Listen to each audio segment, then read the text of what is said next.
आज की कहानी है भाग्यशाली पिता।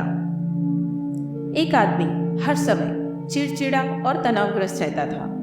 वह इस बात से परेशान था कि उसे घर का सारा खर्च और पूरे परिवार की जिम्मेदारी उठानी पड़ती है।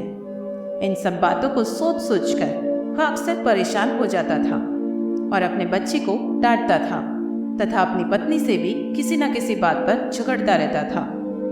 एक दिन उसका बेटा उसके पास आया और बोला, पिताजी, क्या आप मेरे होमवर्क में मेरी मदद करोगे? शख्स ने अपने बेटे को डांट कर भगा दिया, लेकिन बाद में जब उसका गुस्सा शांत हुआ तो वो अपने बेटे के कमरे में गया और देखा कि उसका बेटा अपने होमवर्क की कॉपी हाथ में लिए सो रहा था। आदमी ने कॉपी ली और उसे देखा और जैसे ही वह उसे वापस रखने वाला था, उसने होमवर्क का शीर्षक पढ़ा। शीर्षक था ऐसी चीजें जो हमें पहले पसंद नहीं थी, लेकिन बाद में एहसास हुआ कि वे अच्छी है।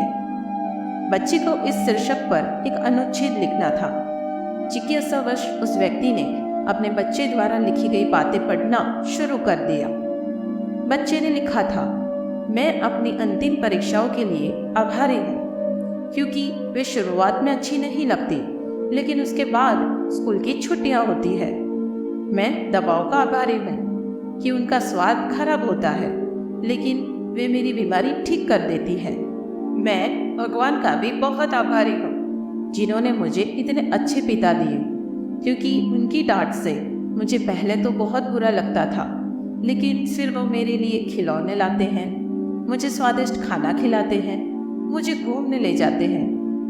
अपने बेटे का होमवर्क पढ़ने के बाद व्यक्ति के दिमाग में उसके द्वारा लिखे गए शब्द बार बार घूम रहे थे।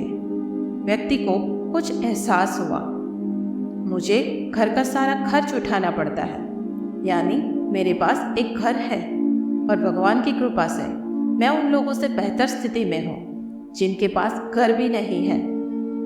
मुझे पूरे परिवार की जिम्मेदारी उठानी है, यानी मेरा एक परिवार है, पत्नी और बच्चा है, और भगवान की कृपा से मैं उन लोगों की तुलना में अधिक भाग्यशाली हूँ जो इस दुनिया में अकेले हैं।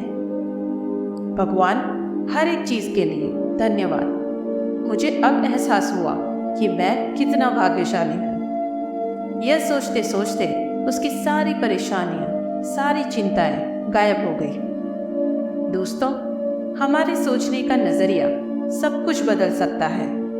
जब तक हम चीज़ों को नकारात्मक नज़रिए से देखते रहेंगे, परेशान और चिड़चिड़े ही रहेंगे। लेकिन जैसे ही हम उस स्थिति को सकारात्मक नज़रिए से देखेंगे तो हमारी सोच, हमारे जीवन जीने का तरीका पूरी तरह से बदल जाएगा।